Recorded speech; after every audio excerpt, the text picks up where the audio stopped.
नमस्कार दोस्तों। आज की इस वीडियो में हम एक ऐसे जबरदस्त पेनी स्टॉक के बारे में बात करेंगे जिसने पिछले एक महीने में अपने शेयर होल्डर्स को माला माल कर दिया है। जी हाँ दोस्तों, मैं बात कर रहा हूं शेयर की ओरिएंट ग्रीन पावर कंपनी। पिछले एक महीने ने इस कंपनी ने 101% का रिटर्न दिया है। अगर मैं पिछले एक वीक की बात करूं तो लगभग 20% रिटर्न इस कंपनी ने अपने शेयर होल्डर्स को दिया है।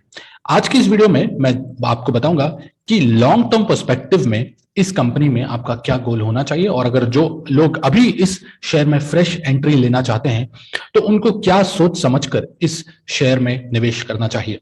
दोस्तों, ये एक पेनी स्टॉक है और पेनी स्टॉक बहुत रिस्की होते हैं। आपका कैपिटल पूरा का पूरा अटक सकता है, फंस सकता है, आप लॉस में जा सकते हैं। लेकिन अगर मैं बात करूं रिसर्च की, और अगर आप कंपनी के बारे में प्रॉपर रिसर्च करते हैं तो आपको एक कन्विक्शन आता है, और वो कन्विक्शन आपको उस कंपनी के शेयर्स में बने रहने का एक बहुत स्ट्रांग फंडामेंटल नजरिया देता है, और आप लॉन्ग टर्म में उस कंपनी में बने रह सकते हैं।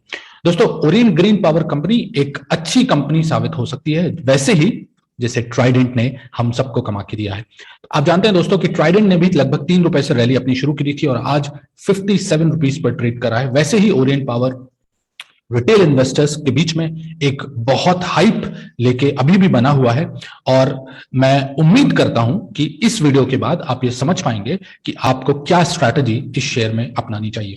चलिए दोस्तों, देखते हैं कि ओरिएंट ग्रीन पावर एनर्जी करता क्या है और इसका फ्यूचर पर्सपेक्टिव क्या हो सकता है। अगर मैं आपको कंपनी की वेबसाइट पर लेके चलूं तो आपको समझ में आएगा कि कंपनी रिन्यूएबल एनर्जी सेक्टर में काम कर रही है, और उसमें से भी विंड एनर्जी पर एक जोरदार काम इनका चल रहा है।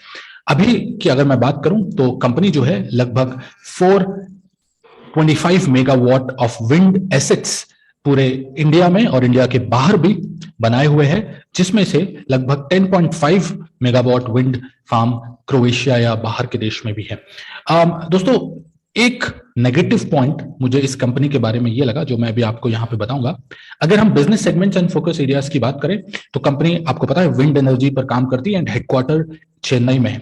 विंड पावर में अपने देश में, भारत में लगभग कंपनी के बहुत सारे प्रोजेक्ट्स चल रहे हैं, और उनकी लोकेशंस कुछ इस प्रकार है। तमिलनाडु में कंपनी अपना मेजॉरिटी ऑफ द बिजनेस चलाती है। आंध्र प्रदेश, गुजरात और कर्नाटका में कंपनी स्टैब्लिश हो रही है, और प्रोडक्शन के पॉइंट ऑफ व्यू से अगर मैं देखूं तो यहां प्रोडक्शन कम है। तमिलनाडु एक ऐसा स्टेट है जहां पर बहुत ही ज्यादा majority of the stakes company के इसी स्टेट में इन्वॉल्व हैं, और यहां इन्होंने बहुत बड़ा इन्वेस्टमेंट कर रखा है, और यहां से ही इनका रेवेन्यू जनरेट होता है। एक जो नेगेटिव पॉइंट की मैं बात कर रहा था दोस्तों, तो आप ये देखेंगे जितने भी प्रोजेक्ट्स अभी भी चल रहे हैं ओरिएंट ग्रीन पावर एनर्जी के, जब मैंने उनकी लिस्ट निकाली तो मैंने देखा कि यहां पे कंपनी के नाम ओरिएंट ग्रीन पावर के नाम से नहीं है। कैलोरीन wind farm, Gamma green farm, Bharat wind farm limited, Beta wind farm limited, इनके नाम से कंपनी बिजनेस कर रही है। अब ये एक पॉजिटिव साइन भी हो सकता है और एक नेगेटिव साइन। देखिए दोस्तों, एज ए रिटेल इन्वेस्टर आपको ये पता होना चाहिए कि आप जिस कंपनी में निवेश कर रहे हैं वो एक्चुअली में करती क्या है और उसमें कितना रिस्क इन्वॉल्व है। तो अगर मैं पॉजिटिव साइन की बात करूं इस चीज के लिए, तो मैं मानता हूं कि चलिए ठीक है, कंपनी ने कैलोरीन विंड फार्म और दूसरे विंड फार्म्स को अपना प्रोजेक्ट दिया होगा ऑपरेट करने के लिए, ताकि ये अच्छे से ऑपरेट कर पाए, और क्योंकि दूसरे प्रोजेक्ट्स इनके ऊपर नहीं रहेंगे तो सिर्फ इनको यही ऑपरेट करना होगा, जिससे वो मैनेज अच्छे से कर सकते हैं। एक नेगेटिव साइन मुझे ये लगा कि क्योंकि ओरिएंट ग्रीन पावर के नाम से ये ऑपरेट नहीं हो रहे हैं और दूसरी प्राइवेट फर्म्स इसमें इन्वॉल्व हैं, तो ये जरूर हो सकता है कि प्रॉफिट शेयरिंग भी होती हो, और प्रॉफिट शेयरिंग अगर होगी तो कंपनी अपने रेवेन्यूज पर भी प्रॉफिट शेयर करेगी, और जो फाइनेंशियल्स हैं उसके भी प्रॉफिट शेयर होंगे, जो कि इन्वेस्टर्स के पॉइंट ऑफ व्यू से एक नेगेटिव चीज हो सकती है, क्योंकि जितना भी प्रॉफिट होगा वो अलग अलग कंपनीज में, अलग अलग प्राइवेट फर्म्स में डिस्ट्रीब्यूट हो सकता है। ये एक नेगेटिव साइन मुझे लगा। चलिए आइए अब देखते हैं कि कंपनी के अभी के रिकॉर्ड्स कैसे हैं और कैसा फाइनेंशियल स्टेटस है कंपनी का। तो अगर मैं क्वार्टर ऑन क्वार्टर की बात करूं तो कंपनी ने पिछले क्वार्टर में लगभग 61.62 करोड़ की अच्छी खासी ग्रोथ दिखाई, अच्छा खासा प्रॉफिट यहां दिखाया।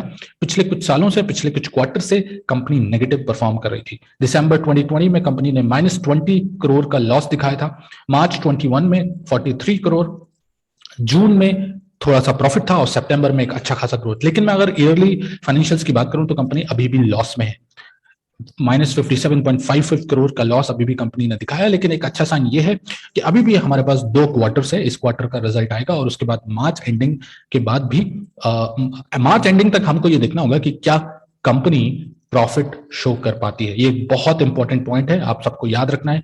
ये जो डेटा है, ये डेटा अगर पॉजिटिव में जाता है तो दोस्तों मुझे ये लगता है कि ये कंपनी मल्टी बैगर बन सकती है। मुझे पूरी उम्मीद है, क्योंकि सेक्टर ऐसा है जिसमें गवर्नमेंट का भी बहुत बड़ा हेल्प है और गवर्नमेंट भी इसमें चाहती है कि ग्रोथ हो। अगर मैं प्रमोटर्स की बात करूं, 47.73% प्रमोटर्स के पास है। और एक इंपॉर्टेंट न्यूज जो इस कंपनी में आपको देखने को मिल रही थी, जो कि ये थी कि कंपनी के शेयर्स प्लेज थे, कंपनी ने अपने शेयर्स प्लेज कर रखे थे।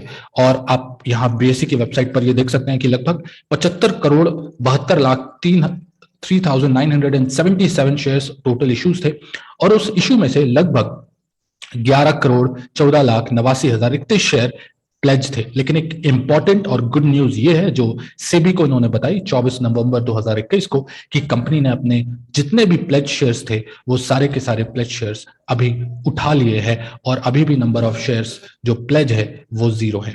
एक बहुत पॉजिटिव साइन मैं मानता हूं ये है। और आप देख सकते हैं कि 24/11/2021 को जितने भी 48.67% के शेयर्स प्लेज थे वो अब कंपनी के पास वापस आ चुके हैं, which is a very very important sign, very very good sign।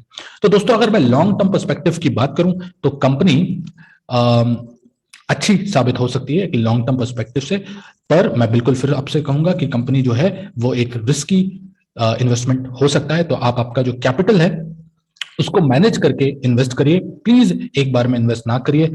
और आपके फाइनेंशियल एडवाइजर से भी इन्वेस्ट करने से पहले अपनी सलाह और मशवरा कर लीजिए। वीडियो में बने रहने के लिए बहुत बहुत धन्यवाद। ऐसे ही वीडियोस हम लाते रहते हैं और आपको ऐसे पेनी स्टॉक्स के बारे में जानकारी देते रहते हैं। तो प्लीज इस चैनल को लाइक कीजिए, हमें सब्सक्राइब कीजिए और वेल्दी बनिए। Thank you so much.